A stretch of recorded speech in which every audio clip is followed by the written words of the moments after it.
Is why now they're spiritually powerful. Should a spiritual powerful person be pacifist or rebel? I think people suspect that they're spiritually powerful, but it is other people who will be able to see it in them and confirm it for them. Also, a spiritually powerful person has some kind of inkling of their spiritual power as they grow up, as they're growing up. They'll see themselves in certain situations and they'll see what their thoughts were in the moment and they'll see the outcome and they'll go, oh, wait a minute. I said I wanted this and then this happened. So they know. So spiritually powerful persons start to experience this spiritual power from childhood. Okay? Spiritually power Spiritual power is something that if you have it, you need to take care of this gift because it is a gift. And to whom much is given, whom much is also expected. So it is so important for spiritually powerful people to know and appreciate that they're spiritually powerful and to use it for good. Because there are many spiritually powerful people that have decided to use it for something else, whether it's for material gain, for securing or increasing their power, for manipulation, for control.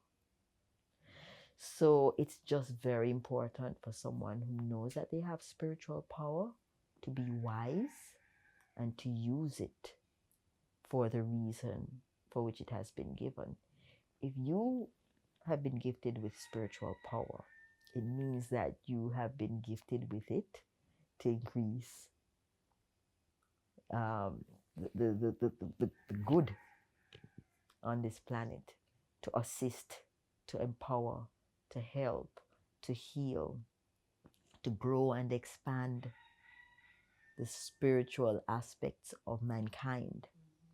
So when you use it for other things, it can be a problem. And in fact, the situation that the world now sees itself in is as a direct consequence of persons who had been gifted with spiritual power and have abused it. Right. Now, as to whether one should be a pacifier or a rebel, I think a person with spiritual power would have the level of discernment to know when to use it to be a pacifier or when to use it in as a rebel, because there are going to be times when a pacifier is required in a situation and when a rebel is required.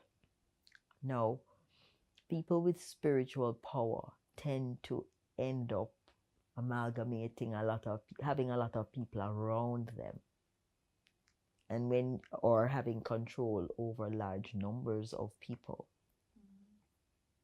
And so what do you do when you have control over a large number of people? You either use it to grow them or you exploit them. So a lot of the leaders all around this planet have a lot of spiritual power. And some of them have used it for leadership. But what and where do you lead the people to? So there are times when the leadership that is requires people to be pacified because they are angry, they're out of control. They and being angry and out of control is now informing their behaviors, their decision making, and the kinds of actions that they take that will impact society detrimentally. And in that case, someone with great spiritual power has the responsibility to try to rein in and pacify as many of those people as possible so that they don't self-destruct and they don't destroy the fabric of society, the fabric of their family, the fabric of their community. But then there are other situations where people are docile and are allowing people to oppress them. And that is when the person with spiritual power needs to rise up and help to get people mobilized to take an action that will take them out of the oppression.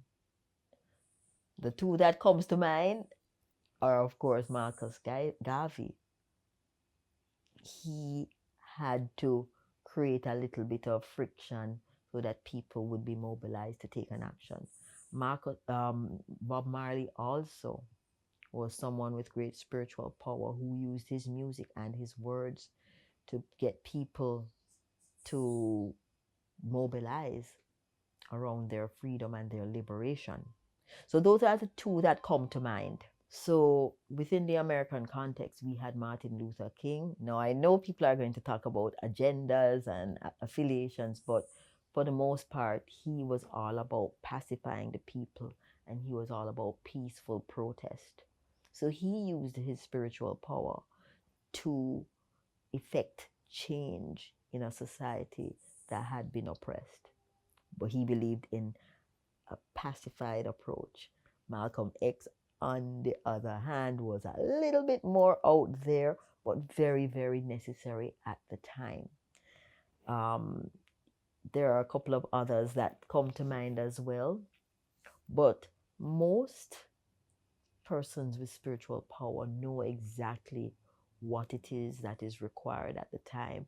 Some people take a position that, hey, I'm going to be coming with fire and brimstone, and another set will say, I'm coming with peace. Personally, I am both. I will pacify people when the time comes, and I will also try to ignite them. The other day, my position around the war was one of trying to pacify people and say, listen, stay neutral emotionally and spiritually. We all know what's going on, but we don't need to get our emotions invested in it, because that's exactly what the enemy wants us to do, to get excited, to go out and march and put our voice in it. The next thing you know, this president, this country, and now we have a world war. So in a situation like that, it was important to pacify. It can get done without having the anger and the rage. In another area where people are constantly being oppressed and there is no end in sight, many have said that sometimes a little bit of rebelliousness and demonstration of strength and standing against is required. And so both are very necessary, and that's reasonable because that's all about balance. And I think anyone with spiritual power understands how to balance things.